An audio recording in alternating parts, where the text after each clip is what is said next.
What is up, y'all? Welcome back to another episode of the Big and Blizz podcast. You know the team by now, me and Big Mike.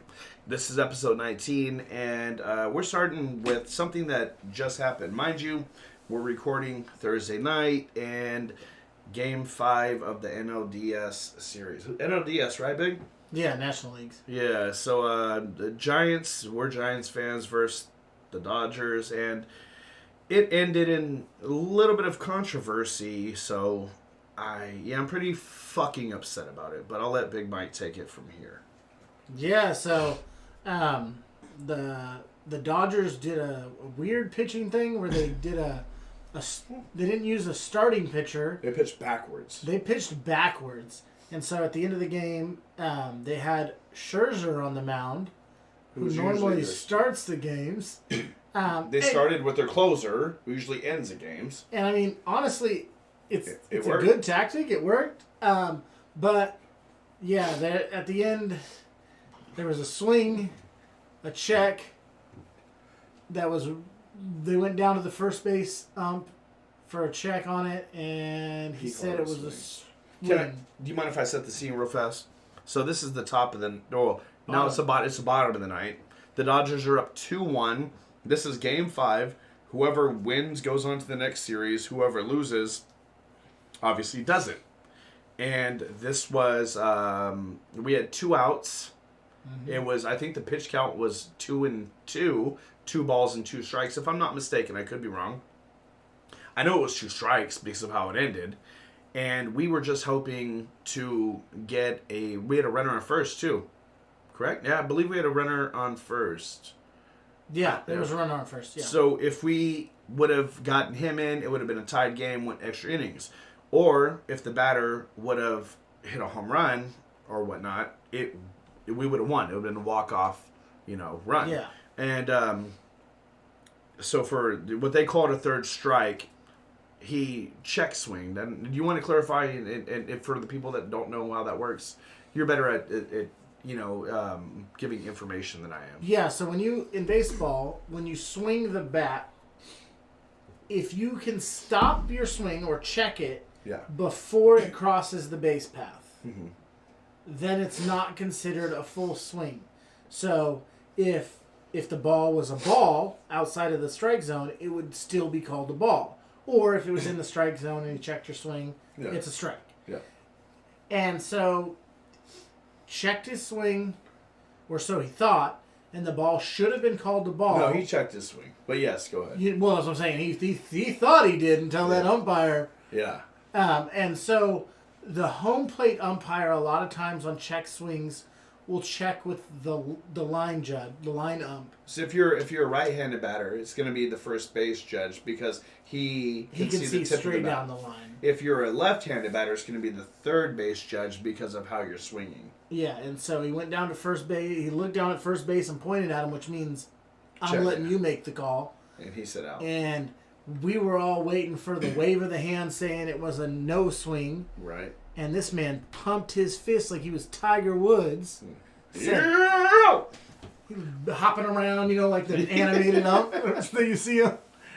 Yelling and shouting. Called the game. Again, that was the end of the game. That was the third strike and the third out. So we, as the Giants lost the game on a bad call. And the reason I say that is because it was egregious as shit. We knew it was by watching it before we saw it. The announcers even said that it wasn't even close. No, and exactly. And then by the time they showed the replay from the first base line, he wasn't close. No, from the behind the home plate, it was iffy. It was iffy.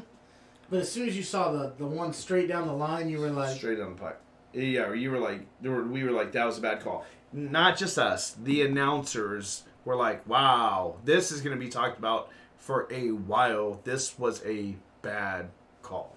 So, would we have won the game if we didn't get that bad call? I'm not saying that. Would we have lost? I'm not saying that. Anything can happen. Oh, yeah.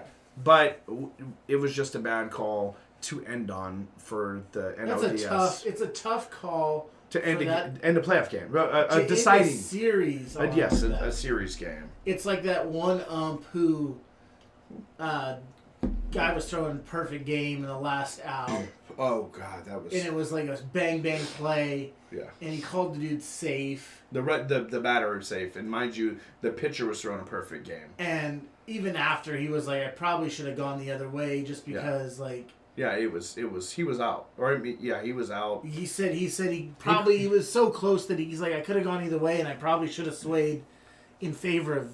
Well, and the replay showed that it wasn't out. Yeah. And but at that time there was no replay. You couldn't challenge. And mind you, tonight check swing is not a challengeable play, so we were really fucked. But that ump you're talking about, if I'm not mistaken, I believe he said that he had like cried about it. And he felt hella bad. He talked to the pitcher, and because I mean a perfect a no hitter is a hard thing to accomplish. Yeah. But a perfect game is super rare in the MLB. In any league, in any aspects of baseball. Well, yeah, because a perfect game, for people that don't know, is you literally... The crazy thing is you cannot pitch a perfect game if you're a home... No, is it home? I don't even know. Yeah. No, if you're an away, there's this weird thing. It's either a home pitcher or away pitcher. There's a way where you can not get your perfect game because the whole game wasn't played. I think it's if you're a home pitcher. Well, if you're a home pitcher, you bat last. If you're an away, yeah, and I think that last half inning technically doesn't count as an actual perfect game. Yeah, but if you're an away pitcher, you bat first. So, or I mean, that's still like. It would still be the same amount of innings, top and bottom of 9 innings. Yeah, I saw it. Maybe what it is if you're an away pitcher and they have more runs. You're a home pitcher. Your team doesn't get to bat if they're ahead at the top half of the ninth. Yeah, that's okay. So that's only if they're winning the game. Okay. So yeah, that would make sense. So I mean, it sucks, but yeah. So a perfect game is. No hits, no walks, nothing, right? No, there's literally... Nobody gets on base. Nobody can get on base for any reason. No passed balls, no dropped third strikes, nothing. Nothing. But, it has to be 27 up, 27 down. All strikes. And a no-hitter, you can walk players... You can walk 30 guys if you really want it. And lose a game because of it. But walk them or wild pitches or overthrowing, bases. So there has only been... 23 true perfect games in MLB history. And MLB has been on for like 150 years or going. Something like that. Yeah, 23 true perfect games, which means no opposing batter reaches base. That is wild. The first one was done in 1880. Dang, 1880. That's what I'm saying. The ML or baseball in general has been around longer than any other American sport, I believe. Yeah, 100%, right? Over the big fours. Oh yeah, easily. That's crazy. Like they're going like 150 years, right? 1956, a Yankees pitcher threw one in the World Series. That's tough. That's fucking tough. Game 5 of the World Series. Hey, respect to that guy. But yeah, so it is a tough call, and like Liz said, there's literally no way to know how that game was going to go. Yeah. We could have lost the next pitch. But yeah, I mean, even if they let him check it, it could have been a strike. He could have. Well, it was a ball. Oh, was it? Okay, yeah, it was. It was like a slider blow. Gotcha. But I mean, the next pitch he could have thrown one and struck him out. Yeah, or hit out, hit a ground out, or could have hit a home run and won the game. Mm-hmm. But we'll never know. That's the problem. Is now we'll never know because of a shit call. And that's one of the things. Like the ump in that situation should have erred on the side of let them play. It's kind of like in a big moment. I think NFL refs, unless it's egregious, let them play. Yeah, or like always, if it's super, super, super close, on the line, call it a touchdown because every scoring possession is reviewed either way. But if you call it a no touchdown, do you think that check swings get talked about being added to the reviewable things in the MLB? I would fucking hope so after tonight. I think after tonight that it probably is going to be on the list of shit. Like last week when we talked about the delay of game for, defensive players laying on offensive players in the 2-minute drill and shit. So I would hope so, but the 2-minute drills probably happen, where they've been fucking delaying the game a lot longer, a lot more than this has. Well, and for baseball, reviewing is relatively new compared to football or basketball. Yeah, 100%. And it's because baseball's already a slow game. Yes. And their whole thing is they want to speed it up the speed of play so that more people will be willing to watch. Yeah. So they feel by adding more and more reviewable things, it will slow down the game. Yeah. But my thing is, I personally don't know. What is the rule? And if I was the manager and I wanted to challenge every fucking slide into a plate, can I do that? I don't know what is there like either. A limit of... Like the NFL, you only get 2 challenges per half. Whether you win or lose. No, it's 2 for the whole game. Yeah, it's 2 for the whole game. Oh, I thought it was. And if you get both of them right, you get a third one. Oh, okay, that makes sense. Okay. So if you get both of them right, you get a third one. But if you get it wrong, you lose a timeout. So, but the thing is, in the MLB, what do you lose for being wrong? I don't think you lose anything. You can't say you lose a run. You can't. That's what I'm saying. So there's no, if there's, I don't know. Honestly, I've never looked up the rules for, what do you call it? The replay system in the MLB. So is it is it like I can just call for a replay every fucking time? So I just Googled how many challenges does MLB get, an MLB team. Definition, each club receives 2 manager challenges to start each, this all-star, to start each all-star game, postseason game, and divisional or wild card tiebreaker, and 1 manager challenge to start every other game. So regular season games, they get 1 challenge. Which is bullshit. In especially playoffs, in 9 they get 2 innings. In 9 fucking innings? I don't know, that's crazy. I think it should just be 2, period. No matter the game. Yeah, exactly. Okay, but at least there's a limit. I didn't know if... I figured there would be, I just didn't know. Yeah. It says, another one says, under the current system, each manager is allotted 1 challenge per game, with additional challenges granted only if the previous one was successful. Oh, From the 8th inning on, the umpire crew chief is allowed to initiate his own replay review. So why didn't they do that tonight? Because it's not reviewable. Oh, that one's not a reviewable. It's not reviewable, period. That's what fucking they say. horse shit is what it is. It's like, how they made defensive pass interference reviewable, and then now it's not again. It doesn't matter. Fuck you, Roberto Riveron. And that's coming from us and Pat McAfee. Mainly Pat McAfee. Mainly. Motherfucker hates you on a personal level. Triple down on that shit. I've never met you, and I really don't care for you. Pat McAfee has met you and fucking hates you. In the words of Alfalfa, he hates your stinking guts. But, yeah, so, we have the Dodgers moving on to the NLCS. And, do we know who they're facing? The Atlanta Braves, I believe. I'm pretty sure that's what they said, that the Braves are waiting on the outcome.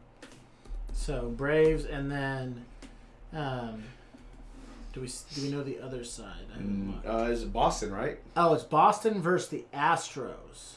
Oh, the cheating ass Astros. And so that's why. So Big Mike was telling me earlier. Oh, I get it now. Big Mike was mentioning pre-podcast, pre-recording, that the Red Sox have implemented a blocker so teams can't steal their pitching signs. And now that makes sense, saying they're playing the Astros, who have been known for stealing pitching signs. Yeah, I saw it. With buzzers and beating on trash cans. That's funny. And that's some trolling at its finest. And so... Or just being cautious. I saw it was a headline. I didn't click the article earlier because I was at work.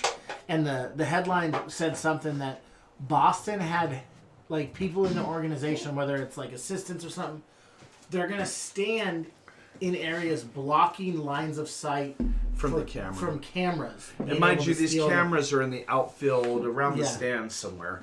I mean, the workers, employees of the organization would know where the cameras are. Yeah. So they're gonna fucking have them decoyed as a fan, just standing with their ass against it.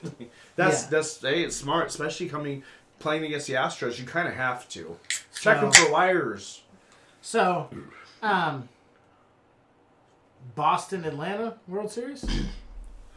I haven't been following anybody besides. Well, I'm just saying, like, that's my want. I haven't been following Boston and Astros enough to care. Well, Boston is always a powerhouse. I just don't want the Astros to. No, never. Boston's. Well, let's think about it. Boston, LA, the Yankees. Their fucking salary caps. Buy their championship. There's no salary cap, but their salaries could literally bring third world countries out of poverty. Yeah. Like legit, I don't want the Dodgers to win again. Fuck no. Fuck the They Dodgers. won the fucking half-season COVID fucking league. Right. If you guys are any of I our don't want listeners the or Astros viewers or to win Dodgers fans, sorry, not sorry. Fuck the Dodgers. We're Giants fans, but yeah, I think Braves. It sucks because the Dodgers and Giants have the best records in the league. But so, you want Braves, Red Sox. You want to take a guess? Which I didn't realize this either. The Padres are actually third for payroll. Damn, really? Yeah. Some money, but not Moneyball shit. Opposite. But.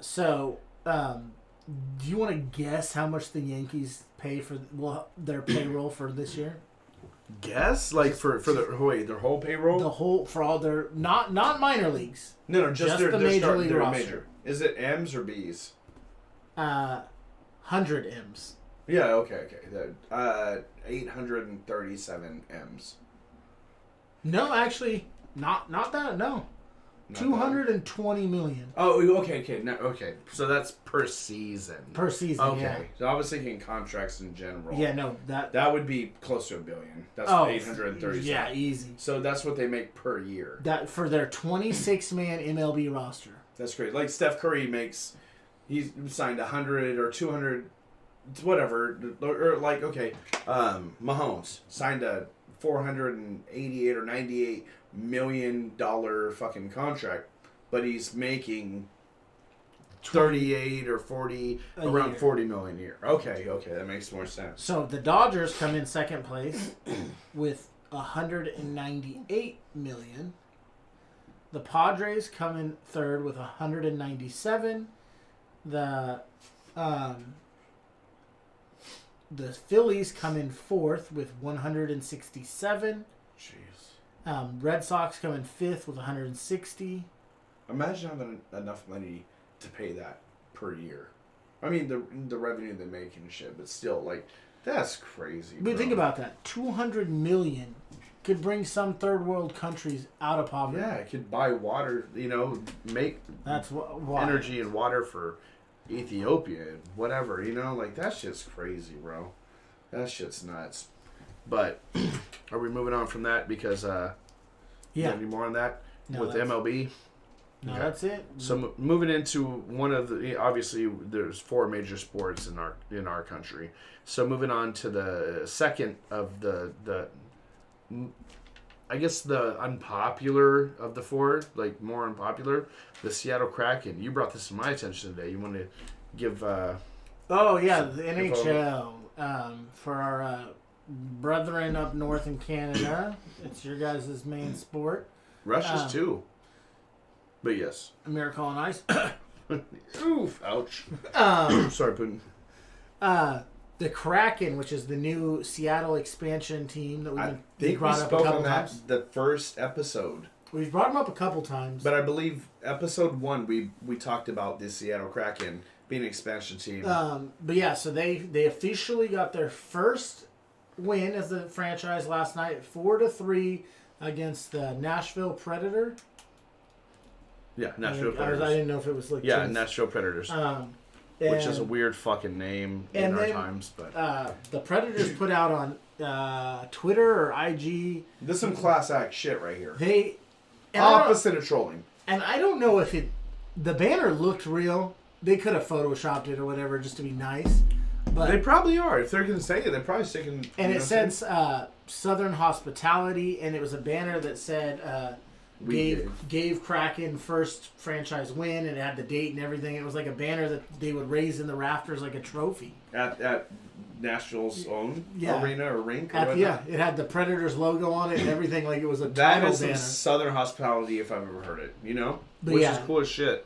So we don't have much to say about that besides, we've discussed the Seattle Kraken. Yeah, congratulations. You're kind of expected to win when you get that fucking unfair draft. You know what I'm saying? We talked about. Well, they've lost. It wasn't their first game they played, so they've lost a few games. But you know what I'm saying? The Las Vegas Golden Knights, their first year that they were. Oh, they've been balling out. The first year they came that the team was made. They won the Stanley Cup. Yeah. Because you get picks that are kind of unfair. We talked about that in episode 1, how the whatever draft works. Yeah, the expansion draft. Yeah. So. But congrats to the Seattle Kraken. You got to realize this expansion team. It wasn't just like last year some dude was like, hey, I bought a team. Yeah. It's been probably 4 or 5 years in the making. There's been a lot of hard work that's gone into doing the logos and jerseys and blah, blah. And so finally to get your first win, that's a huge deal. And if you guys resort back to episode 1, and I'm 99% sure it's episode 1, Big Mike more than myself, but we cover what the ins and outs of what you had to pay to register an expansion team and all the shit that they had to do and go through and pay. So episode 1, Big Mike covers all that. I was actually a spectator listening to what he was, teaching me that night. But with that being said, congrats to the Seattle Kraken, our neighbors up north by 2 states. But, Mike, I think you should talk about the picks from last week. Yeah, last week was a wild week. Some teams that we thought could win didn't win. Yeah, we got punched right in the mouth that. And we still got to make our picks for next week. Well, I guess we're making them live. Normally we make them beforehand and just announce them. We both talked about before this game tonight, Thursday night game, the Tampa Bay Gronkaneers playing the Philadelphia Eagles. We had already discussed. It was closer than I thought it was. Yeah, we both said the Buccaneers. You were 10-5, and I ended up being 8-7 because a lot of our alternating games, one or the other one. It was like there was no like. There was I got you. And we took a lot of flyers this week. So. Jets versus Falcons. We both took the Falcons and they won. Pats versus Texans. Pats won. You took Lions. I took Vikings. Due to a miss by the Lions kicker, I ended up winning that one. Saints versus football team. You went Saints, and that was the one where I was like, I'll just take Washington because I didn't know how it was going to go.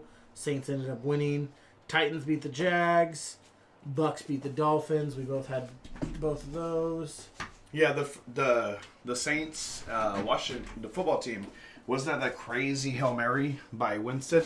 And not to win the game, but to end the second quarter, the first half. Yeah, crazy. But anyways, where dude blew coverage like a motherfucker. Yeah.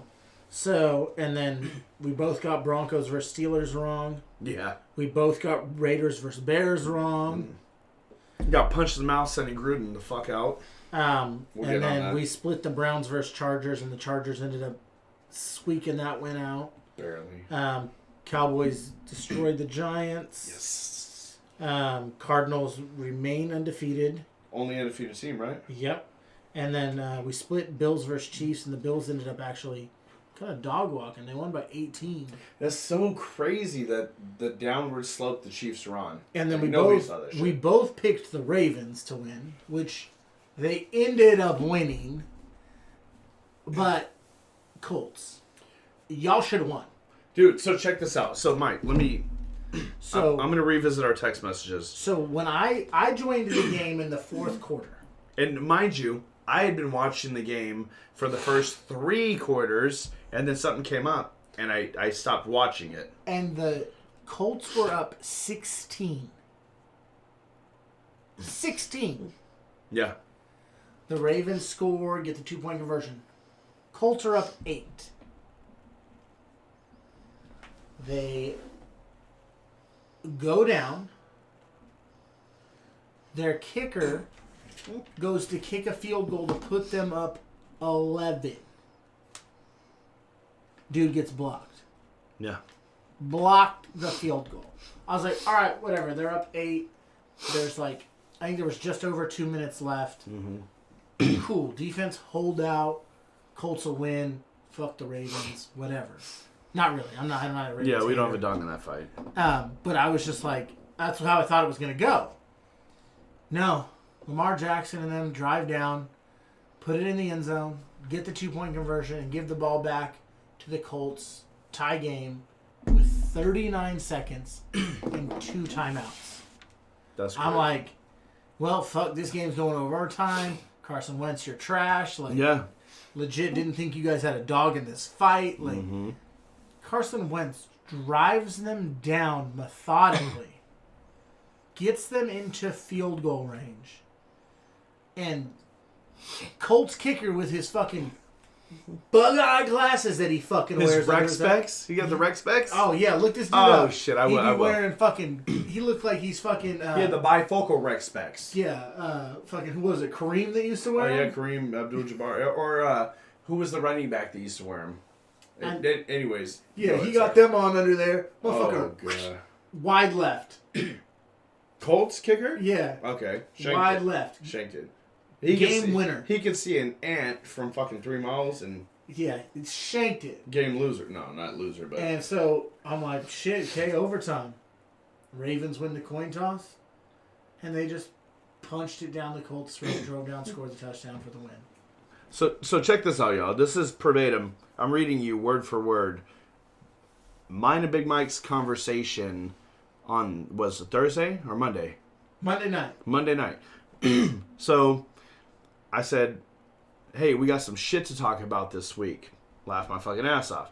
Mike said, right? LOL. Did you see the game tonight? I said some of it, but not 100%. Did not expect the Colts to win. And then when he said, so when I had read that, he said, wait, did you see the game tonight? I went back and looked at the score. I came back on text him. I said, wait, what the fuck? The Ravens came back and won? He said they should have, man, up 8, got a field goal block, let Ravens drive, tie it up, and then Wentz drove down with 39 seconds. Everything he told you. 39 seconds left, got them in great field goal range. Dude shanked it, then Ravens got the ball, drove it down, and won. I said, all caps, holy fucking shit. I was like, that's wild. We turned it off too early. Obviously, LOL. And he said, right? LOL. Like, you know what the did craziest not thing know is? that. That's the first team to ever lose in NFL history being up 16 in the fourth quarter. Jesus. There's like 130-something... It was 130-something games where a team had been up 16 points in the fourth quarter with 0 losses. That's crazy. That's the first time a team has ever allowed that to happen. Dude, I'm telling you, I probably shut the game off right as it was going in the fourth. Not knowing that stat, but, in fucking subconsciously, like, this game's over. But, yeah. And then the crazy, like, Lamar Jackson set a record highest completion percentage with over 40 passes thrown. He had like an 80-something percentage completion in that game. Damn. Ended up throwing for over like 400 yards. Like, it went from like Lamar Jackson and the Ravens are about to lose to the Colts to we just like that. What was that? That high school team was it? It was De La Salle. Was it De La Salle where they were up and that team the under. No, that was Bishop Gorman. Bishop Gorman. I knew it was one of those bigger high schools. Yeah, and they ended up getting fucked over. That's what just happened. That's crazy, bro. Or like that because Appalachian State beating Michigan State or something. Michigan, yeah. Yeah, Michigan, yeah. Well, that's the thing is if the Ravens would have lost, none of these stats would have been a big deal to anybody. Yeah, right. Lamar, but they ended up coming back and winning.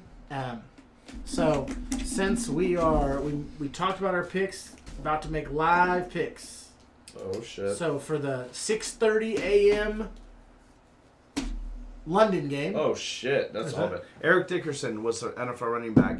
They used to wear the rec specs I was talking about. Okay, so Dolphins Goggles versus the Jaguars. And crazy Dolphins. thing is, Jaguars have a huge following in London. Oh, yeah. Their owner's from there. He wants to move them there. Yeah, and that's so- their favorite team. I'm saying Dolphins because the Jags are on a 20-game losing streak. The only third team in NFL history to lose 20 games in a row. The Buccaneers on like 75, 76, or 76, 77, and another team back in the 40s or 50s. Only the third team in NFL history to lose 20 in a row. Yeah, I'm going Jags just to be on the opposite side because literally Tua is still out. It's and they not have going to be a home, great game. quote unquote, home field advantage. Actually, Tua's been practicing, so is he back? I don't know. Is he back? I don't know. I read some reports today that said he's been cleared and been full practice. So they might keep him on the game, just precautionary. But I don't know. Big Mike's looking it up right now. He's designated to return from the IR.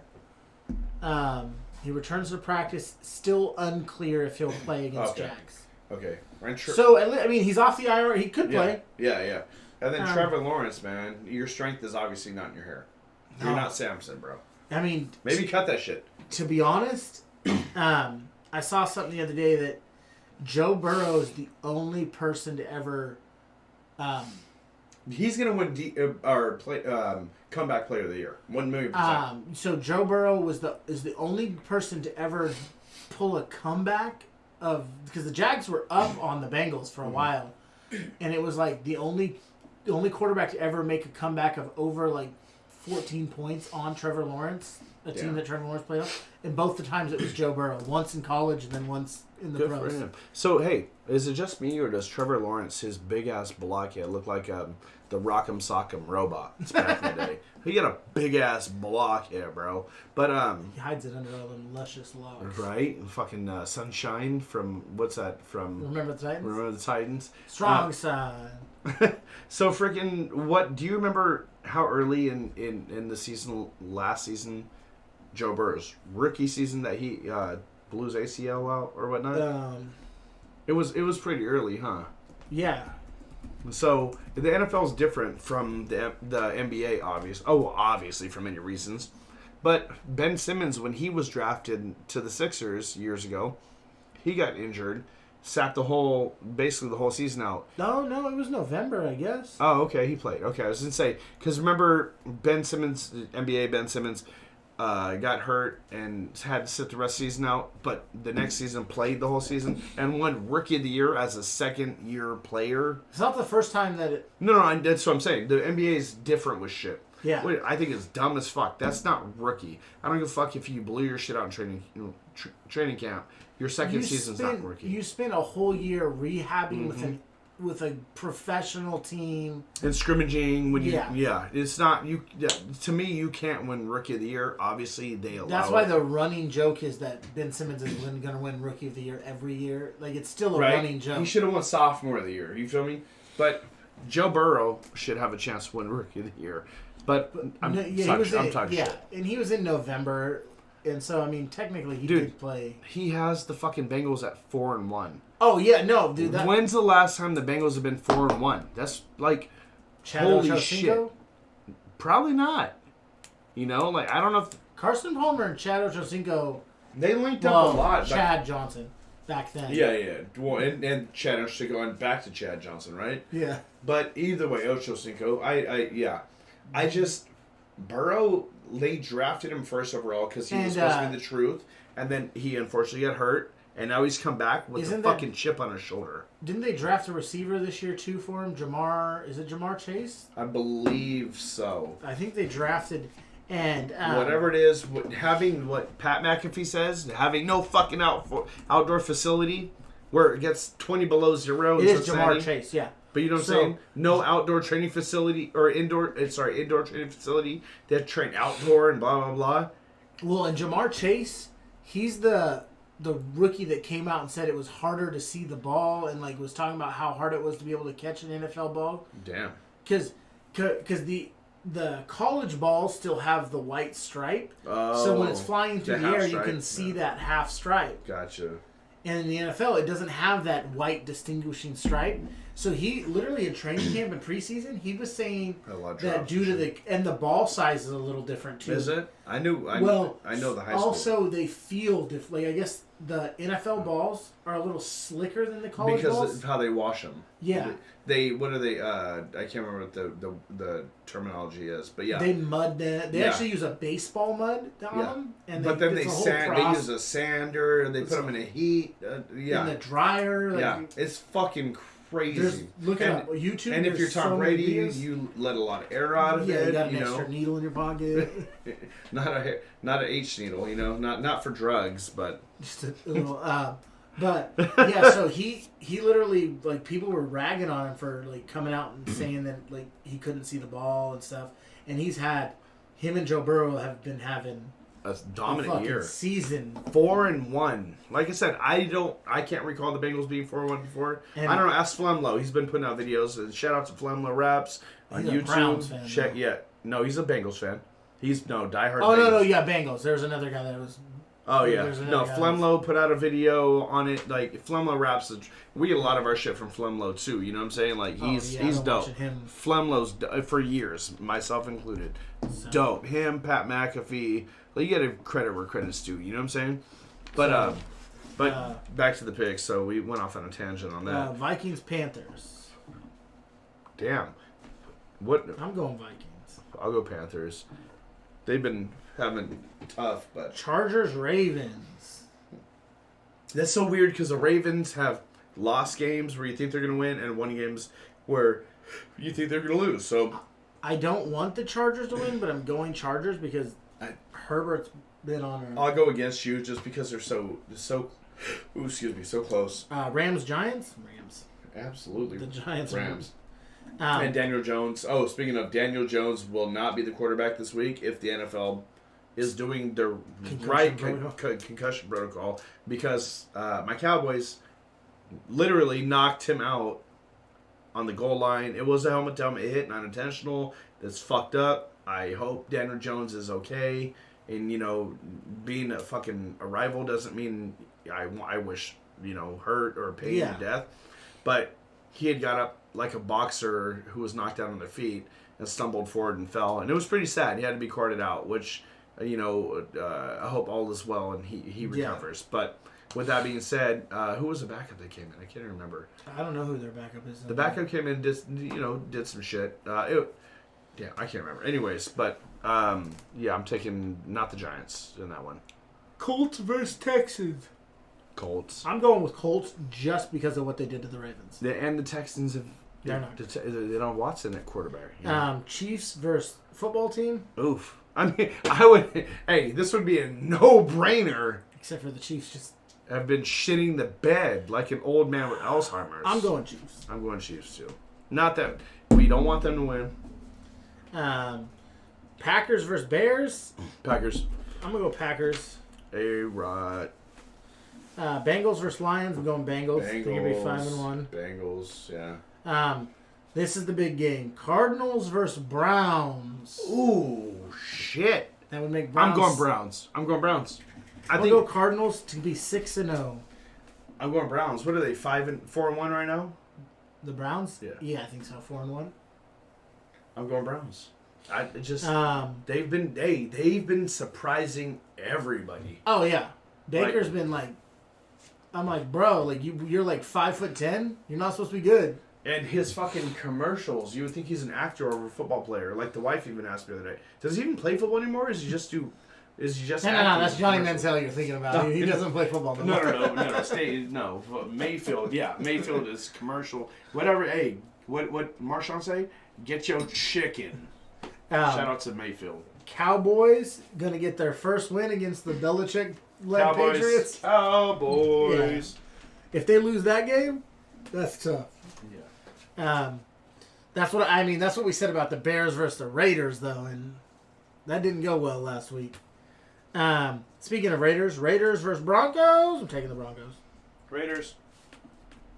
I actually have $50 riding on that game against the homie G. Shout out to G and Mia family. But $50.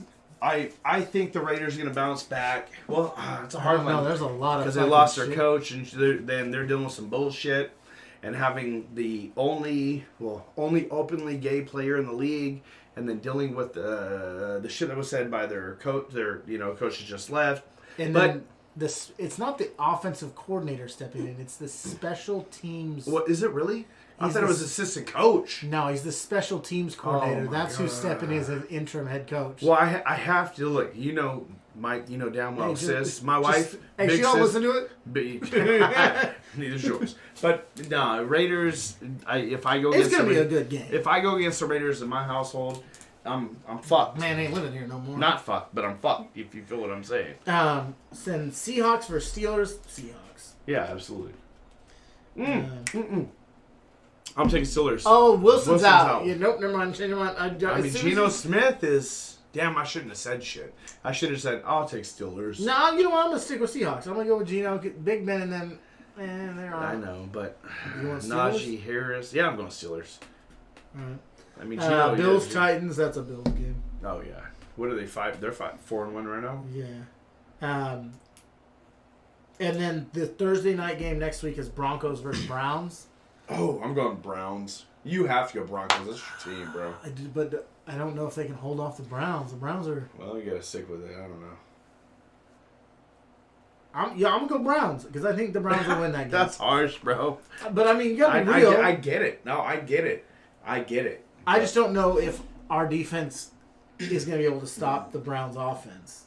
The Browns' defense isn't really... Like, Myles Garrett, they have some players. Speaking of, holy Hey, we talked about him getting randomly tested. Hey, I saw him earlier tonight. I showed Big a picture of him on a fishing boat, a vessel somewhere out in the ocean. Should have sank. And he was, you're right, he looked like the fucking anchor with a shorter, I can't be shorter. I'm not saying short. I'm saying shorter. White male on this boat caught a fish together, and they posed together. And Myles Garrett has his shirt off, and this guy stands about 3 feet taller than this other guy. Not that big, obviously, but he's like chiseled out of stone, like granite. He looks like a creation god, like pause. But he's fucking huge. Oh yeah, like, fucking ridiculous, like crazy. But, yeah, he's fucking ridiculous. But are we still doing the picks? That was it. Okay, so speaking of Myles Garrett, good transition. So outside of his house, out there in Cleveland, wherever he lives, he has decorated for Halloween. And his front yard has like, a ghost, a witch, whatever. But there's also 7 tombstones, and each of them have their own light from the ground projecting on them. And there's the names of 7 quarterbacks on them. Like one says R.I.P. Lamar Jackson. Another one says Here Lies Joe Burrow. He listed the 4 in his division that they play, which is 3. Oh, sorry, 3, which is what Lamar Jackson, Joe Burrow.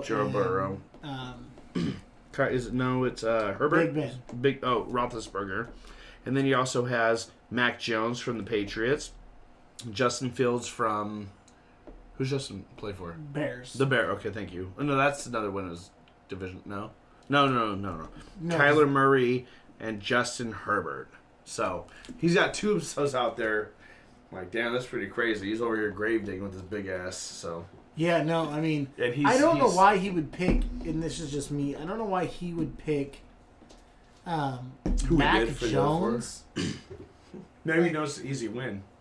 Like, maybe he thinks it is, Mac Jones, like, you're going to pick the rookie that hasn't had a good season, and then you got Justin Fields over here who's not having a great year either. But does he play them? Maybe he knows that's going to be an easy win. I don't know. I'm curious on... Kyler Murray. Do they play? You know what I'm saying? Like the story said, why didn't he pick... They play the Cardinals this weekend, so that one makes sense. Okay. But the story said, why didn't he pick Derek Carr, because they play the Raiders? Why didn't he pick Aaron Rodgers? They play the Packers, So,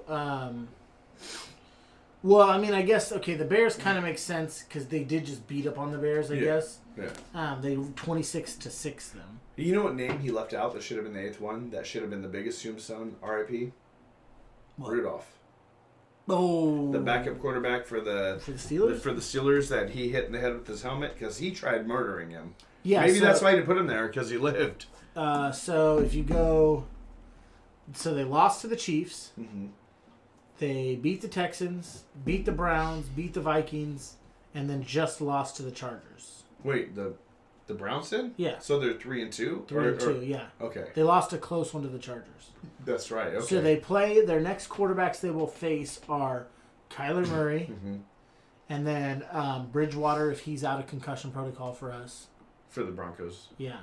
And then Big Ben, Joe Burrow, Mac Jones, so that's why Mac Jones and is Joe on Burrow and Joe Burrow's there. Well, yeah, and then the Lions, who's starting Goff, isn't Goff? Yeah, Jared Goff, yeah. And then it's no way they did this. What? Back-to-back weeks they play the Ravens. Wait, what? November 28th they play the Ravens, and then the 12th, which is the following weekend, because they're in the same division. But how's that make sense? How? What the fuck? And then... Dude, okay, NFL, you guys are getting fucking lazy now. And then the 19th is when they play the Raiders, but there's no time for that game. It says to be determined. All the other... Even the games after that have times, but not the game against the Raiders. In the actual fuck?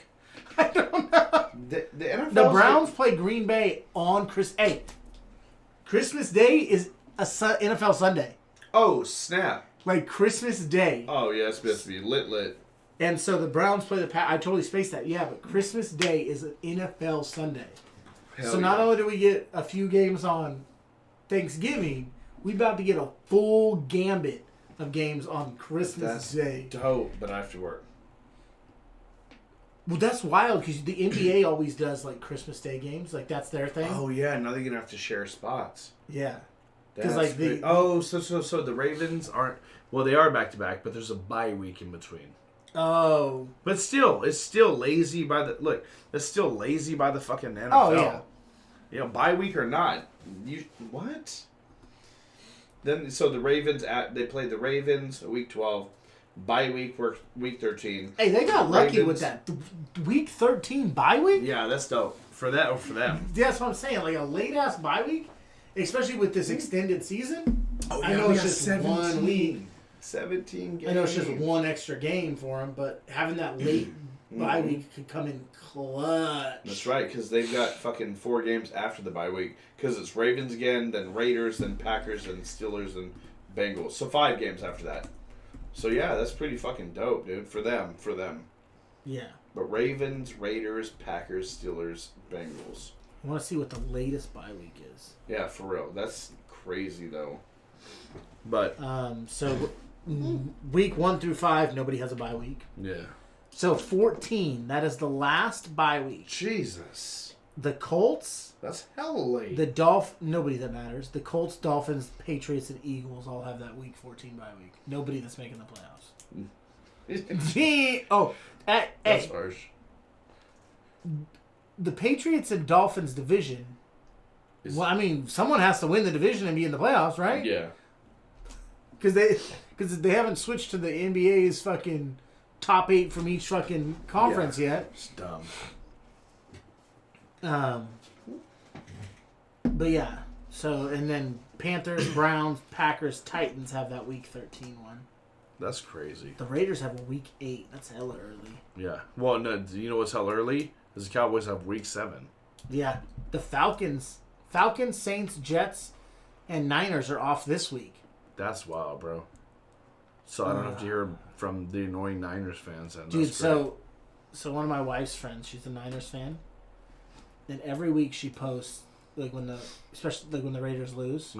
So no, I shouldn't say every week, but the last 2 weeks. Yeah. Because they lost the last 2 Yeah. weeks.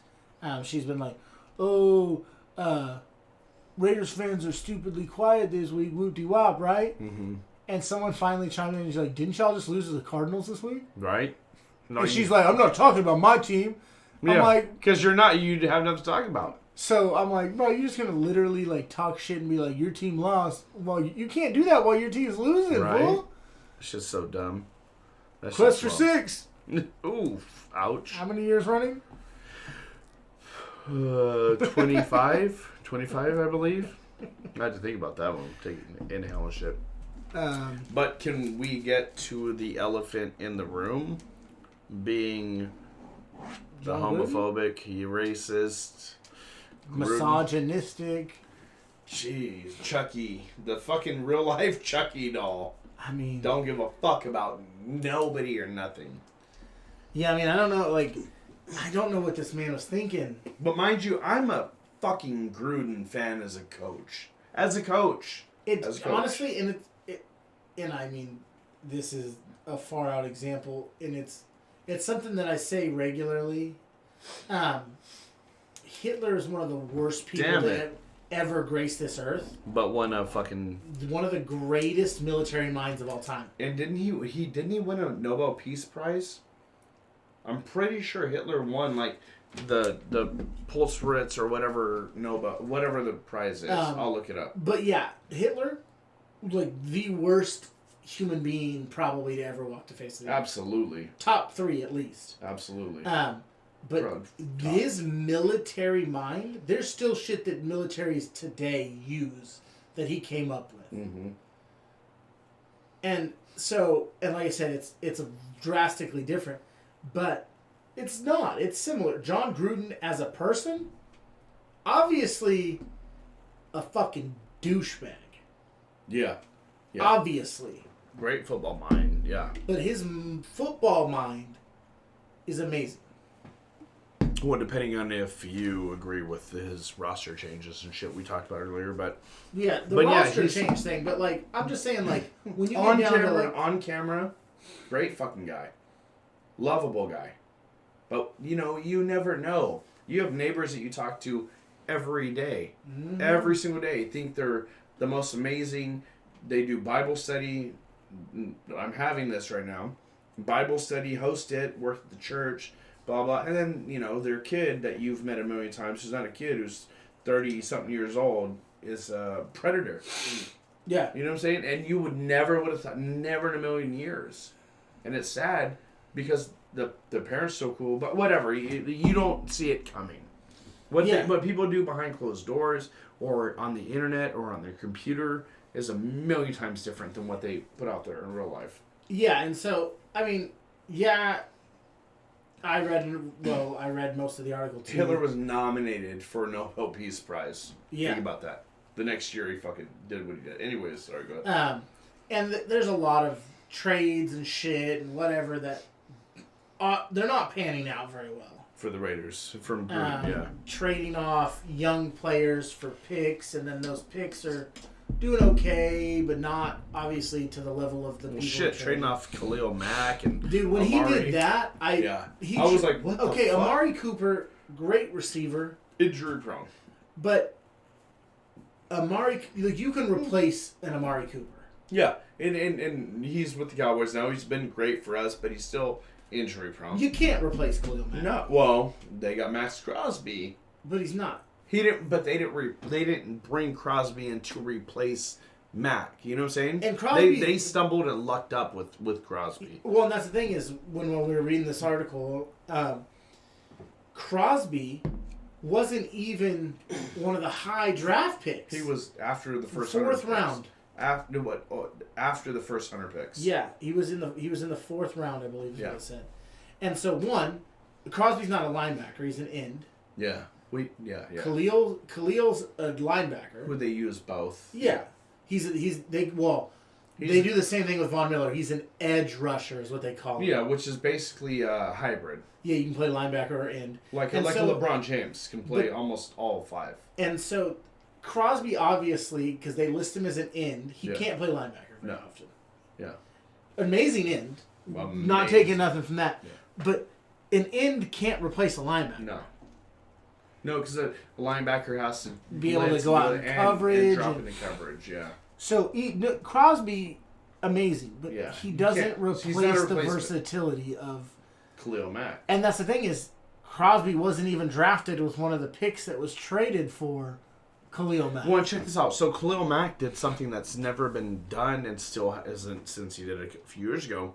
In one game, he had a forced fumble, recovery for, I believe, a touchdown, an interception that he took back to the house. Yeah. He had like the big five that is like, it's like hitting quadruple double in the NBA. Oh, yeah. It just doesn't. Has it happened? Yes. Well, actually, with Khalil, no. It's something like it's never fucking happened. He did something that's never happened in the NFL, from what I can remember. And yeah, it's just getting a sack, a forced fumble for or a fumble recovery for a touchdown, an interception for a touchdown, like fucking ridiculous. And I believe that was against your Broncos in one game, if I'm not mistaken. I mean, but yeah. But yeah, so I mean, I'm saying like his like tactical mind. I'm not saying his trading and that, but like his like when it comes to like X's and O's, his mind is amazing. Obviously, it's been proven he's won a Super Bowl. Like, I mean, they signed him to a 10-year, $100 million deal. Yeah, and his resignation means he still is probably going to get paid. Unless Mark Davis fights him. But I don't think Mark Davis is going to, because I think Mark Davis still loves Gruden, but knows he can't have him there. Well, devil's advocate is, does Davis go after him to save face? I don't think Mark. I don't think Mark does. Al was still alive. I think Al would, because Al's one of them. Just to save face and be like, look, we're literally like we don't agree with anything. No, I don't think either of the Davises do, because they. I just don't see them really conforming like that, you know? But does Mark try to go after him to save money?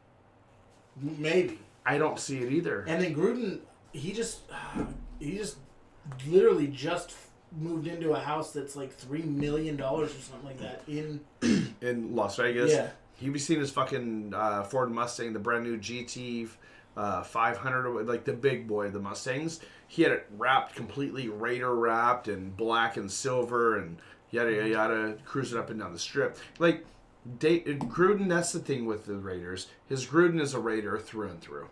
He gives love to the black hole after big wins. Go see Gorilla and Darth Vader, all that. Like that is like, you think of Raiders and their iconic coaches, you think of Gruden and John Madden. Yeah. Iconic, like popular, you know what I'm saying? And it's a sad situation in a sense, but you know what? He said what he said, so it's not sad. And that, you fuck up, you fuck up. We've talked about other people with domestic assault allegations on this podcast, or rape allegations. And if they did it, then fuck them. Fry them. If they didn't, this man did. This man did, and I can't stand behind that as a man, having kids, having a daughter, having a wife, having a mother. I can't, and having cousins and nephews and stuff who are homosexual, lesbian, gay, whatever they may be. I can't stand behind it, but it just it's weird. It's just change. On the other side, it's different. So I'm not saying I respect this man for that or think he should still be there. It's just a hard one to talk about in general. You know what I'm saying? Oh, yeah. I'm not advocating for anything of what he said. And Tampa Bay has already removed him from their Ring of Honor or whatever they call it.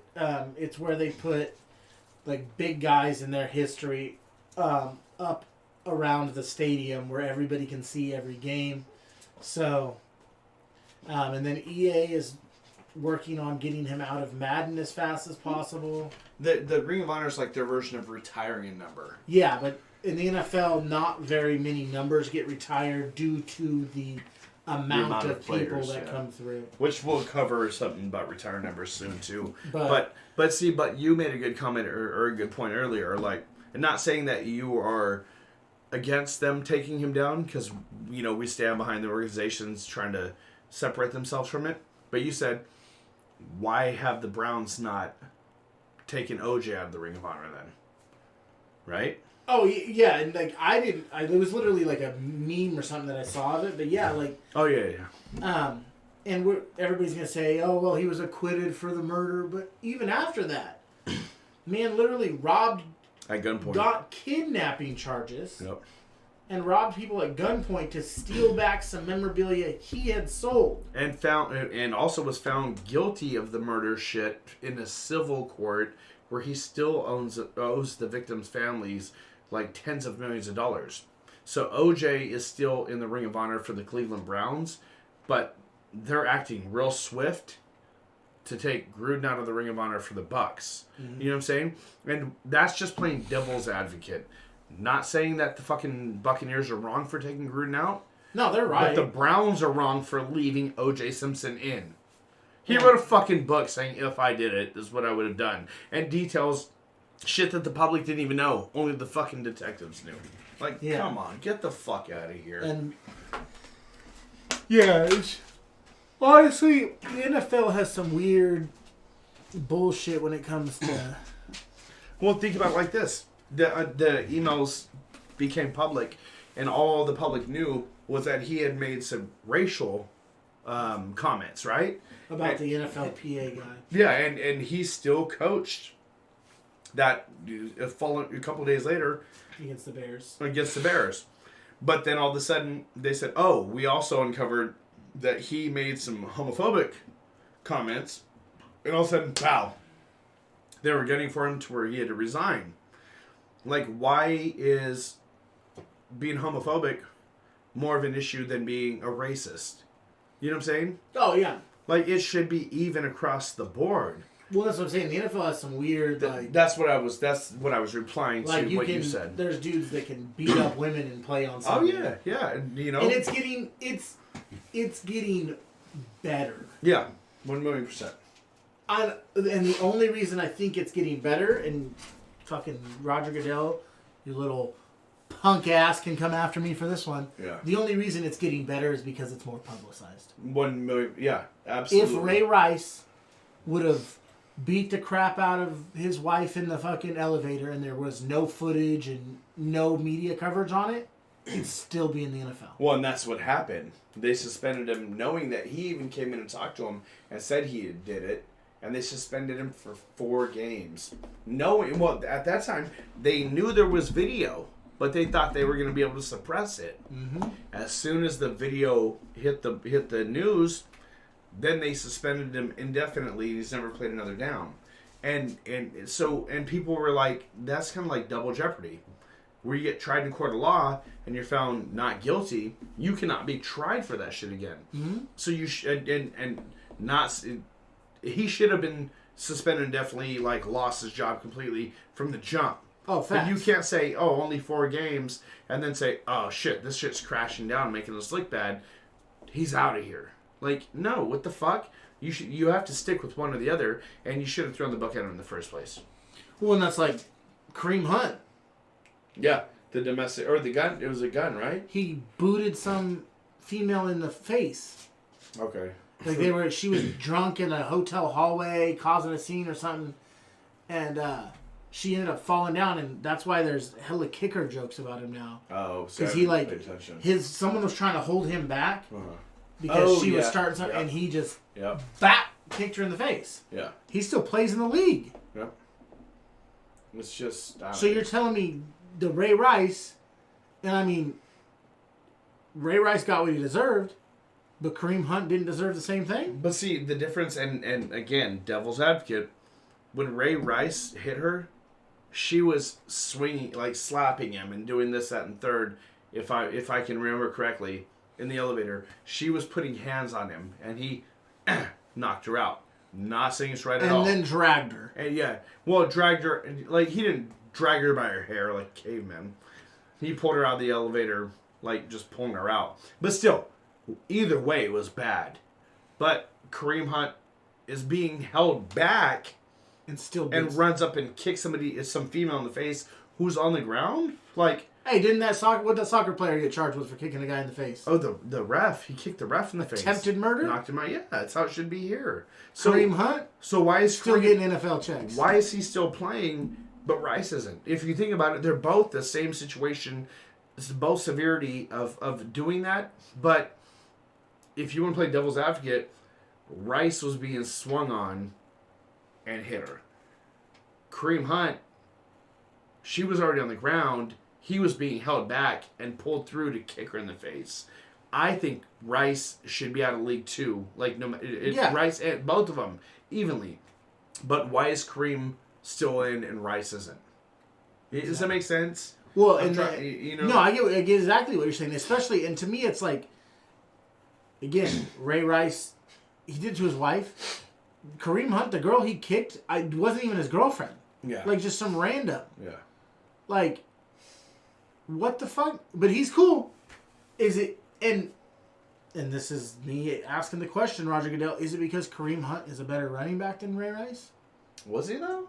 I think, career-wise, Kareem Hunt would have had a better career than Ray Rice. Do you remember 3rd and 18 with Ray Rice? Yeah, I do, but I'm just saying longevity-wise, if Ray Rice was smaller, and I just think Kareem Hunt, at the time that their incidents happened, Kareem Hunt was on an upward trajectory, and Ray Rice was kind of plateauing, maybe even going down a little bit. And then it goes back to like Adam Pac-Man Jones, all the strip club shootings and shit. That man. Yeah, he couldn't say the fuck out of strip clubs or say the fuck out of problems at strip club shootings. That motherfucker was around murders and shit. And like 2 different strip club shootings, one in Vegas, one I think Atlanta, and then towards the later of his career in Cincinnati. Nobody's supposed to call him Pac-Man anymore because that's his negative name. He only goes by Adam Jones now. Yeah, so either way, in Cleveland, or who did he play for? Cleveland or Cincinnati? Bengals. Okay, Cincinnati. And then he was at that little nightclub thing and socked that female in the... knocked her out. Even though she swung at him too, but he had issue after issue after issue and kept getting... That man needed a whole separate fucking van to carry his baggage. This man, my Cowboys, picked him up after a couple of times of bullshit, and he ended up fucking up there in Dallas. So they had a security, one of the Cowboys, like, security officers, big fucking bullet motherfucker, followed him around when he was out and about, that the team put on him, and he kept trying to ditch the security guard. They ended up getting in a fight, and mind you, this is a big ass black dude, like probably like like somebody that could have played for the Cowboys, like 6'7", 6'8", big bulky motherfucker. They got into it, and he ended up knocking the fucking security guard out that was there to make sure he didn't get in bullshit. Pac-Man straight to slept him. Pac-Man was the definition of you can take the boy out the hood, but you can't take the hood out the boy. The fucking fight he got into in the airport wasn't his fault. Dude pressed him, swung at him. Pac-Man. Didn't Pac-Man do celebrity boxing too? Yeah, I think so. Hey, that boy was a real hitter. But he was a hood through and through. Hood dude for sure. Not saying that was good, but no, not at all. He was deep in them roots. Like he didn't give no fucks. Not one given to this day. But he's changed his life and everything. He's a good dude now, I guess. And what was dude's name for the Bengals that Henry, the wide receiver that died back in the day? Oh, the last name's tough to pronounce on that, I believe. No. I think his last name was Henry. No, it wasn't. He was a wide receiver that felt that him and his girlfriend or baby mom had been arguing, and she tried taking off, and he jumped in the back of the truck, and when she sped off, he fell out and hit his head. Oh, Chris Henry. That's Henry. Yeah. Ended up passing. That's not the one I was thinking about. There was one that the last name was super hard to pronounce. I watched an interview with Adam Jones not too long ago, and he was saying that him and Chris Henry were so close, and when Chris Henry died, it really impacted and fucked him up. So he ended up adopting Chris Henry's 2 kids, and he has been there. Like they live with him I think he lives in Cincinnati. They live with him. He makes sure they go to like charter schools. Like he literally adopted his best friend Chris Henry, the wide receiver's kids, and pays for everything. Like those are his kids now, not last name, but those are his kids, and they're like teenagers or like 18 maybe. Yeah. But he's done everything for them since the time they were like 3, 4, 5 years old. Which is a big fucking stand-up move. That's a fucking stand-up move. and he's made sure they've never had a want or a need, you know? Well, and yeah, he made his money, and if he's fixed his shit, then more power to him. But yeah, he did not come into the league, and for him to be able to stick around as long as he did doing that dumb shit. Yeah, and he was mind a dope you, player. back then. Oh yeah. The media was less. Well, in late 90s or 2000s, there was a lot more shit that was forgivable. And he was, and then it plays back into the Kareem Hunt thing. Like, is it because he was good? Yeah. That they let him get away with stuff? Pac-Man was he was a Aaron Hernandez, same thing. Yeah. Damn. Yeah, He got away with some crazy shit. He got away with murder, motherfucker, for a while. Shit. For a long ass time. But speaking of football and passing, and so Sean Taylor, the Washington football team, announced a few days ago they're going to be retiring one of the greatest safeties that ever played. Man would have probably gone down as the best safety of all time. First ballot Hall of Famer, no matter what. In his short career, 5 seasons maybe? Yeah. He his untimely death, Sean Taylor, for the Washington football team, which it was the Redskins at the time. Yeah. He was a ball hawk, one of the hardest hitters team had ever seen. Fuck who you were. Nope. There's clips of him in the Pro Bowl laying out punters, bro, that thought they could do a fake in the Pro Bowl. And thinking that it was all fucking fine and dandy. Dude, he was taking helmets off. Yeah. Like, I'm like, damn, bro, it's a Pro Bowl. Calm down. This dude was a G, and he wasn't that big either. He was a safety. He did he go to Miami or Florida? Florida Gators, right? Yeah. I believe the Gators. No, Miami. Was I'm it not the sure. Hurricanes? I'm pretty sure he played for the U. The U. So the problem, or what happened is he had gotten injured playing for the Washington at the time Redskins, had a leg injury, and they had a road game, so the whole team flew out, and they had him stay at home to rehab. So he was at home in his mansion in Miami or where he's from. Well, some young kids, 17, 19-year-old, whatever, 18-year-old, they wanted to rob his house, so they knew he was a football star. They figured he was on the road with the team. They broke into his mansion, and he had been there because he had been rehabbing, in Miami, and he jumped up out of bed and tried to stop him, and they shot him. And they shot him in his thigh. One shot hit his thigh. And that main artery. That main artery, yeah. And they said if it would have been half an inch, over, he would have lived. But also, if he would have, been able to legally, if not been able to, if he would have had a legal pistol or a pistol at all, he would have been able to defend himself and he'd still be here. But anyways, they rushed him surgery, and he ended up dying off some freak accident kind of shit. At 24 years old. 24 years old, yeah. They have a whole story, I don't know if it's Netflix or you look it up on YouTube, of the kids that killed Sean Taylor. And so it's a real shit situation, and it's fucked up, and the kids are fucking pieces of shit. Not kids, 17, 18, 19. There's like 2 or 3 of them. Well, he ended up dying. But I think, honestly, one of the best players that ever played for Washington. We get like Joe Theismann or what, right? But and people like that. But Sean Taylor, they're just now retiring his number. Yeah. But the shady shit is the now Washington football team announced to the fans that they were retiring his number in a ceremony before their game, 2 days before they planned on doing it. Yeah, 2 days before the game. Which is fucking ridiculous. And my whole first thought when I seen that they were going to retire his number is, he died in like 2006.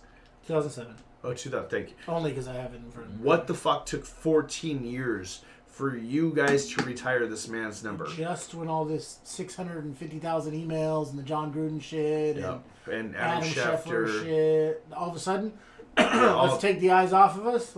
And Dan Snyder, you piece of shit, the owner of the Washington football team, who has dodged, literally Heisman Trophy stiff arm, fucking sexual allegations. $1.6 million to these cheerleaders. Right? Sexual allegations or sexual misconduct allegations, fucking hostile work environment, all this shit. And he dodged a fucking bullet, paying cheerleaders off, and got hit with a small fine. Fuck you, Roger Goodell. Because, again, you're fucking favoriting, you know, the whoever lines his pockets. Whoever lines your pockets, you piece of shit. It's crazy. But yeah, they all of a sudden like, oh shit, we're getting bad publicity, bad publicity. Let's retire Sean Taylor's number. The fuck? Should have been done 4 or 7 years ago. Hey, did you know this real fast? What's that? Well, 2 things. Gabe Taylor is his brother, Sean Taylor's younger brother. He's 19. Mm-hmm. Hard-hitting safety at Rice. Good. So we may see. And then I saw this the other day when we were talking about Roger Goodell lining his pockets. Mm-hmm. I saw this a while back. The NFL is a non-profit. Yeah. I've heard that. Yeah, that shit's wild, bro. They're getting charity taxes. They don't pay any taxes. Well, okay. A 501c, which is what they are. Yeah. Because technically, they're considered as like a church or a charity would be. Yeah. Yes, but they're at the corporate level. It says it's a trade association made up and financed by the 32 teams. Yeah. So up until 2015, they were a 501c. It's fucking bullshit, dude. So there's no federal income tax for that. That's if you're a 501c. Crazy. But their players have to As of 2015, they decided to give up tax-exempt status only to go public. Only because of the public freaking out that they weren't paying taxes. That's crazy, bro. That's so. He said it was imagine all the money our country lost. He labeled it as a distraction that people. This was Roger Goodell labeled it as a distraction because people were mad about them being a 501c. He's a fucking distraction. Yeah, saying the tax-exempt status of the league office has been mischaracterized. Every dollar of income generated through fees, license agreements, sponsorship, sales, and other means earned by the clubs. His argument is that it was already taxed at the team level. So the NFL shouldn't be taxed on it a second time. Which makes no sense because his players have to pay federal or state taxes for the state they live in, and then their 8 away games, or could be 9, depending on the season now. They have to pay federal and state taxes in every other city they play in too. So they get taxed differently according to their 8 or 9 games. Which is fucking ridiculous. You know what I'm saying? Yeah. Like, California has a luxury tax for people that make over, like, celebrity tax, basically. Mm-hmm. So, California is one of the highest tax place. I think New York might be, if I'm not mistaken. So, they get hella tax taken out. So, when Texas is actually one of the lowest, too. Yeah, so Texas and I think Nevada, Montana. So, when they play an away game, they have to pay not only the taxes for the money they've earned in California if you play for the Raiders, the Niners, the Chargers, or the Rams, but then on away games, you have to pay taxes for whatever state you're, if you're in Baltimore, that's Maryland. Mm-hmm. You know what I'm saying? If you're playing the Cowboys or the Texans, you're in Texas. Yeah. It's just fucking ridiculous. But the NFL as a whole didn't have to do that. You know what I'm saying? Because it was already taxed. That shit's dumb. But, okay, buddy. Yeah. Okay. That'd be like me running an organization and hey, I need 32 of my friends. Mm-hmm. Hey guys, I got you guys like TV commercials. Yeah. So when you get paid, I need some off top since I got you that TV commercial. And you're paying taxes where you filmed it. Y'all pay taxes. Yeah. But when you give me my cut, I don't have to pay taxes. Nope. Because you already paid taxes. Yeah. I didn't. And I'm not going to because you did. That's not right. Yeah, it's just ridiculous. Not right for me to have to pay taxes since you already did. Yeah. Do you pay taxes on my money? On my money. It's a finder's fee. Get out of here. Roger Goodell. Eat my sack. You need to get the fuck out of here. He's not as bad as the MLB fucking commissioner, but he can eat my sack. Oh, yeah, no, it's bad. But how about Juju season-ending shoulder surgery? Oh, that's tough, Juju. Yeah, I think that's his first big injury in the NFL, huh? Probably. Or maybe it's from all the fucking dancing he does on other people's fucking logos before games on TikTok. Hey, what happens? You get smacked when that happens. And he did. Yeah. Kind of like Javon Curse over here smacking up Evan Ingram. Ooh, Cowboys. Ingram has some shit to talk, but that whole game was a fight. Speaking of fucking Daniel Jones getting knocked the fuck out on the goal line, too, in that game. And then you said some dude yanked a helmet off of Pollard. Yeah, it was Washington, defense player. I believe it was Washington for the Eagles. For the Giants.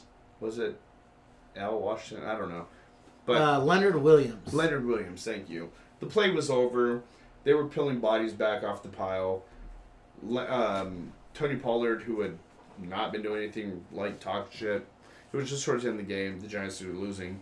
Yeah, it literally says in this article that the fourth quarter was winding down. Yeah, and we had blown him out. He walked up.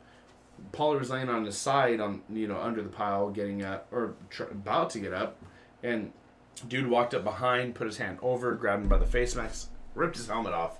No fucking reason. Their dude, Kentavious Tony, punched KZ,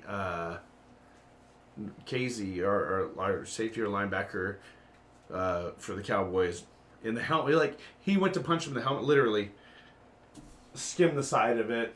I'm always like, motherfuckers, why are you swinging on dudes with break your hand, on? especially a wide receiver. Break your fucking hand, stupid. But he got ejected. Fucking Will Hernandez, the lineman for the Giants, was being a bitch. He had started fights that had to, like the bench is almost cleared. They had to be separated 4 different times during the game. They were just sore losers, And then after the game, when they went to shake hands. I guess, after the game, when they were all shaking hands after the game was all over, Jaron Curse, the safety for the Cowboys, supposedly punched Evan Ingram, tight end for the Giants, in the face. Fuck him. And, it's a rivalry game. Shit was heated. And I'm sure there was more to it because they've been fighting on the field the whole time. And so Ingram had said, I was pushing around the whole game, so he's probably just mad about it. It's whatever.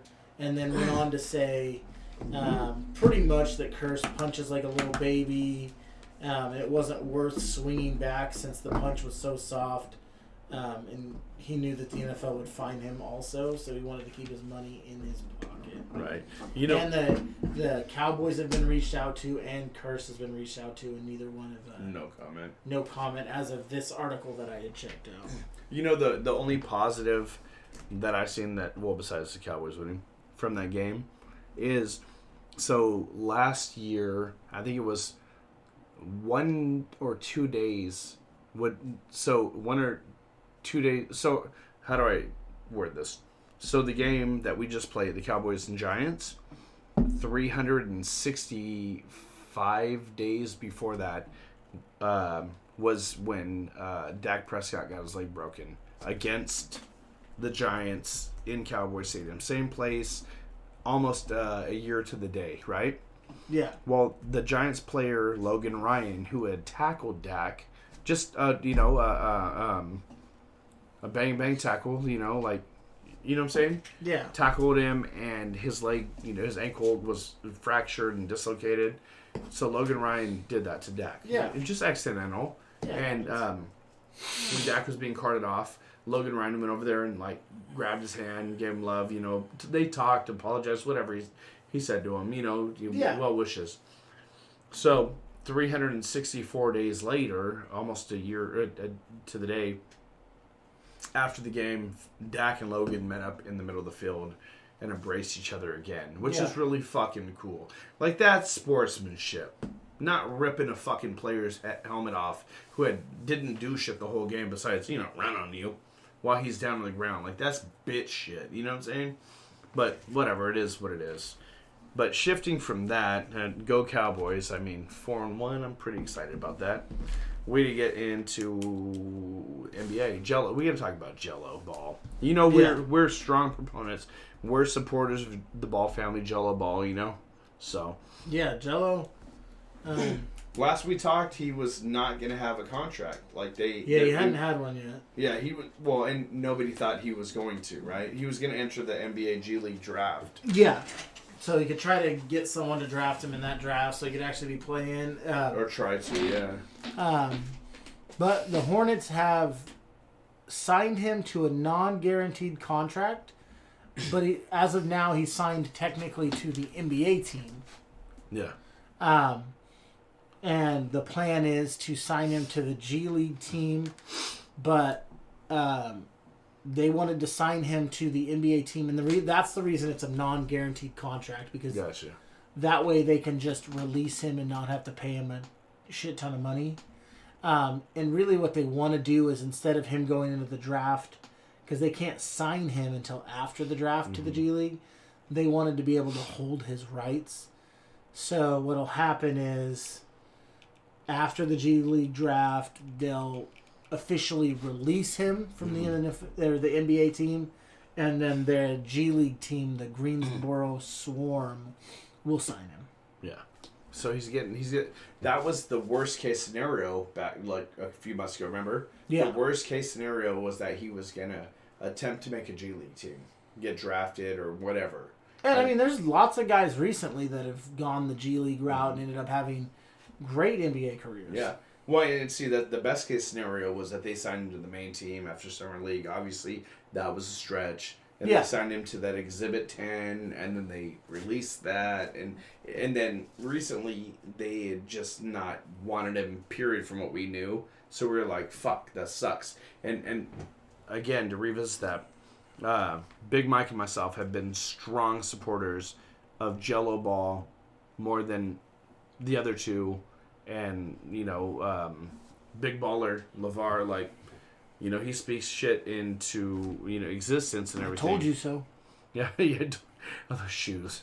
But, and if you guys can recall, me and Big Mike made a deal, a handful of episodes ago, that if Jello Ball does end up making the Hornets roster, whether it's bench or starter, each of us are buying a Jello Ball jersey for ourselves. Right? Can you buy G League jerseys? No, I'm saying if he makes the roster. I'm saying, can you buy G League jerseys? I don't know. But the deal was if he makes the starting roster, whether he's coming off the bench or not. You feel me? That was our deal. I mean, shit, I'll buy if he makes G League. You know what I'm saying? Actually doing things. I just want to support the kid. You feel me? So I'll buy either way. But I really want a fucking Hornets jersey with him actively, coming off the bench or starting with whatever number he you can buy G League gear. Can you? So it's going to be the Swarm? We might have to. But remember the deal we made on that? Yeah. Okay. So we'll be if he makes the starting roster, coming off the bench, whatever. What is it? The 13-man roster, yeah? The 13-man roster, definitely buying. Oh, I don't know if you. So the thing is, you can't buy at this point. Maybe when the season starts, it'll be different. You can't buy a jersey that has player exclusive. But you can customize them. Got you. So I can customize an actual Hornets jersey with his name. Yeah. So. Though these are cheaper, $45. Yeah, oh shit. $50. The NBA ones are a little bit more steep than that. Yeah. But yeah, no, I respect it and more power to him. There's this. I'm gonna try to figure it out. There's a TikTok company where you can make fully customized basketball jerseys, and and they're shipped out to you in 2 weeks or something like that, and you literally can make it exactly how you want it. You make it any actual team? Yeah. That's fucking sounds like copyright infringement. No, dude, they have the Steelers commenting on their TikToks, make us a Steelers basketball jersey. Oh shit. Yeah, bro. Send me that shit. And so, like, yeah, literally, like, you know, the Steelers' ugly ass, like, bumblebee looking ass stripe. Mm-hmm. They made a basketball jersey like that. Oh, they make basketball. They make jerseys opposite. So they make a basketball jersey for NFL teams. Or they can only right now. From what they said, they only can do basketball, but they're getting ready to move into baseball jerseys. Oh, so they can do basketball and baseball jerseys. Dope. But yeah, so they've been doing like NBA teams, and it's like you literally have to like build the jersey yourself. It's not like they don't have like pre-made Timberwolves patterns. So like, you can make it the same, but you have to do it every step. Yeah, that makes sense though. I mean, that's what's up. But yeah, so the swarm jerseys are kind of lame looking though. So yeah, I need one of them Charlotte ones. They're just black, and they say "Swarm" across the front, like big with the numbers under it, and the back says it has the last name under the number. Yeah, and it says NBA G League up top with the logo. Yeah. So, but I mean, he's played in fucking Hornets jerseys. Well, the thing is, so look at this. So we have Jello Ball, right? But his name is LiAngelo, technically. Yeah. And LaMelo Ball would be on it. Say LiAngelo ends up making that NBA team. Yeah. How the fuck is it going to be LI Ball and LA Ball? No, one will be Ball and Melo will be Ball, and then Jello will be L. Ball. That's how they do it in NFL. Whoever was there first will have the last name, and then whoever comes after will it's have like the first initial, then the period, and then Ball. Because with Markieff Morris and what's his brother? They're both M's, yeah. It's like both of them are M.A. Yeah. And so it's like, I'm like, what the fuck, if they ever played together? Like, yeah, one would have Morris, the other one had M. Morris. I know, it's confusing, though. It really is. But congrats to Jello for what we're seeing. What number is he going to wear? I mean, what do you wear, 8 in G League? Yeah, G League, or Summer League was 8. But I know that they were 1, 2, and 3 growing up in Chino Hills. Yeah. In AAU.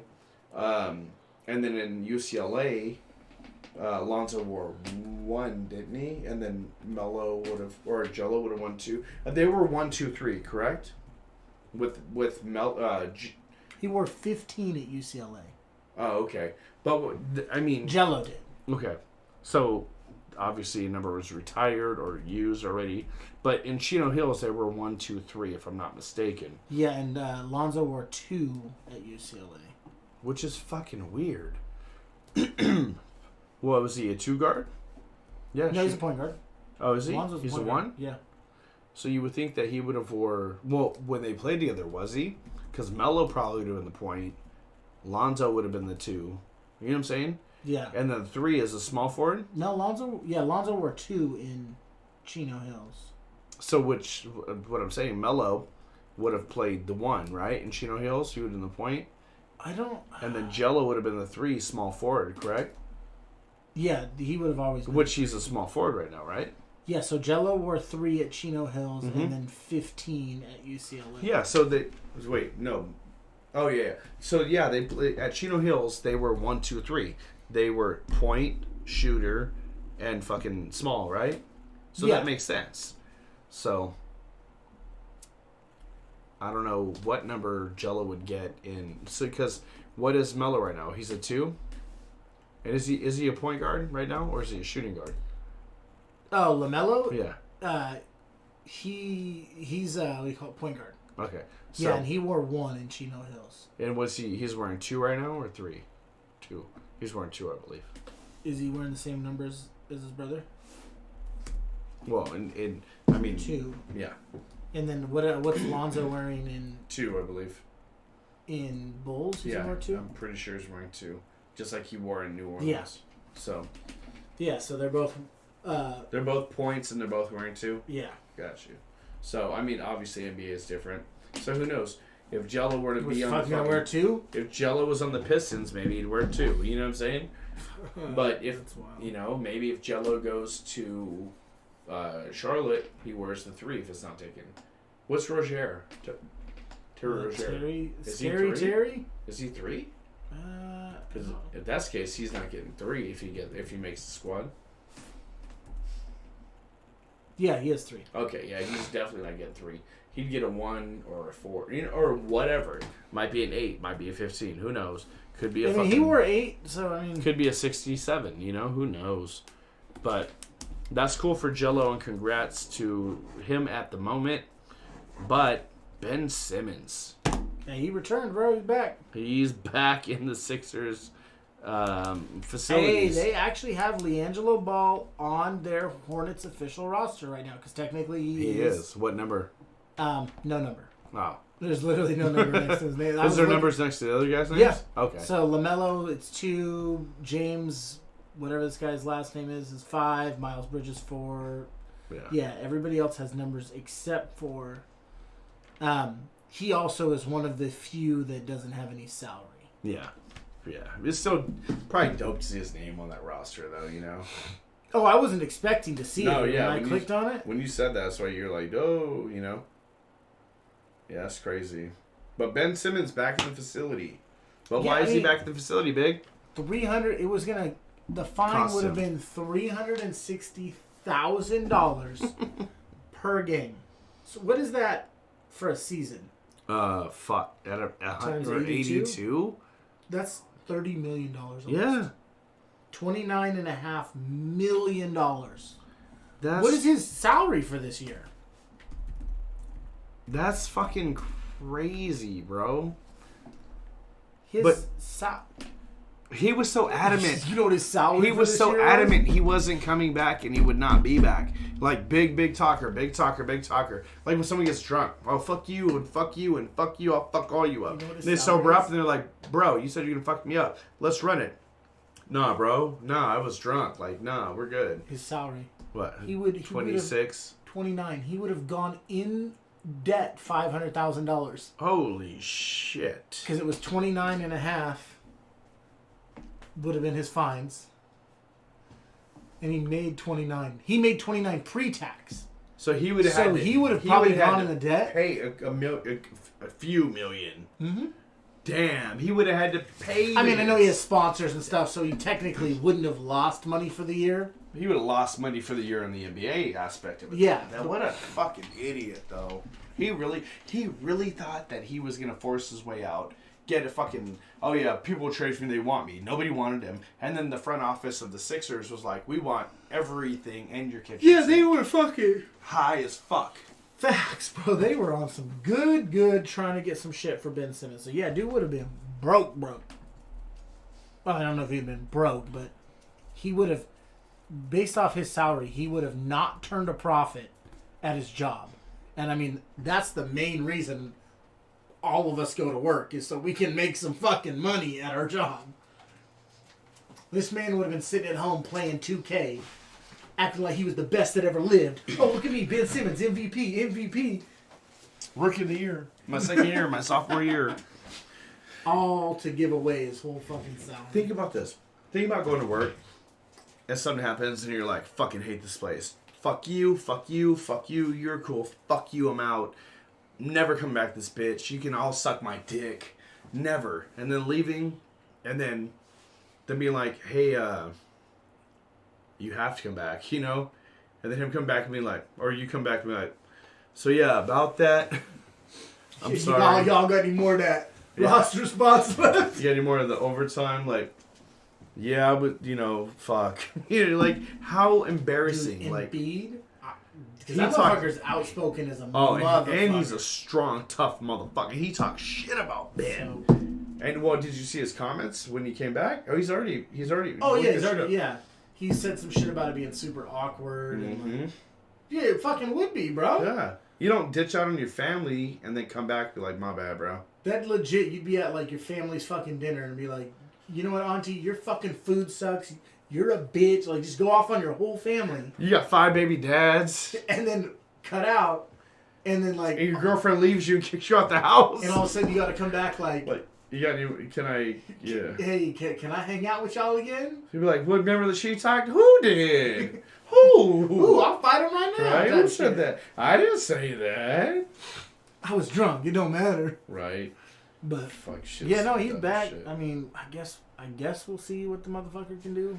We all know what he can do. Not shoot. Yeah. I saw this thing the other day that we all know when Lonzo came into the league, his shot was a little fucking tweaked. Yeah. They said, because the other night, I guess in one of the preseason games, he went like 6 for 7 from deep or something. Damn, good for him. And they were like, "Look at it. This is what it looks like when someone's dedicated to fixing their shot." Yeah. Compared to someone that's not. And they showed Lonzo and Ben Simmons, and I was just like... That's tough. You know, I think Lonzo would probably even put up better numbers if he shaved those stupid fucking pork chops. The sideburns that he grows out. How are you gonna fucking... This isn't... You're not Elvis. This isn't Grease. He grows them down and cuts them, like, has them... You're... Bro, he went to the barber and said, give me the fucking Elvis Presley or fuck it up like Grease. Hey, at least he's not Anthony Davis in that bitch. Yeah, boy looks like he had a seagull across his fucking forehead. Dark ass. That's why he played for the Pelicans for so long. Damn. But yeah, dude, the pork chops, like, and he thinks, and he's always rocking a fucking, a do-rag with the tail, like a cape. Like, bro, nobody does that. They did. No. They did back in the day. In like the 90s in LA, but they had a fucking hat on over that shit. Pull your fucking cape off your do-rag. Probably what his dad was wearing back in the day. Right? Wasn't wearing anything with the mom. Shit. 3 fucking ballers. But yeah, that shit's wild, bro. Ben Simmons, I told you the Warriors didn't want you fucking punk. Hey, they won him if it was the right price, but it was not the right price. Yeah, they would have had to fucking trade a Subway sandwich and 3 fucking Tootsie Rolls. So, right. I don't know. That's all I have on that. I don't know. You got more? No, it's good. So, it's week 6 of the NFL. It kicked off tonight. We know what happened there. The Bucks squeaked out a win. Yeah, we had already said the Bucks were going to win against the fucking Eagles. So we just thought it wouldn't be this close. No, I didn't think it would be that close. No, Big Mike and myself both knew, or we both had agreed early in the week the Bucks were going to win. So that's what I have. So for episode 19, bro. Much love. Don't forget, like, subscribe, share, comment, whatever algorithm help. Yeah, man. Fucking. Put it on a playlist, let it run in the background while you're taking a shit, do what you do. While you're sleeping, make a playlist and just let it run while you're sleeping. That'd be dope. Much love. But appreciate y'all. See you next week. Peace.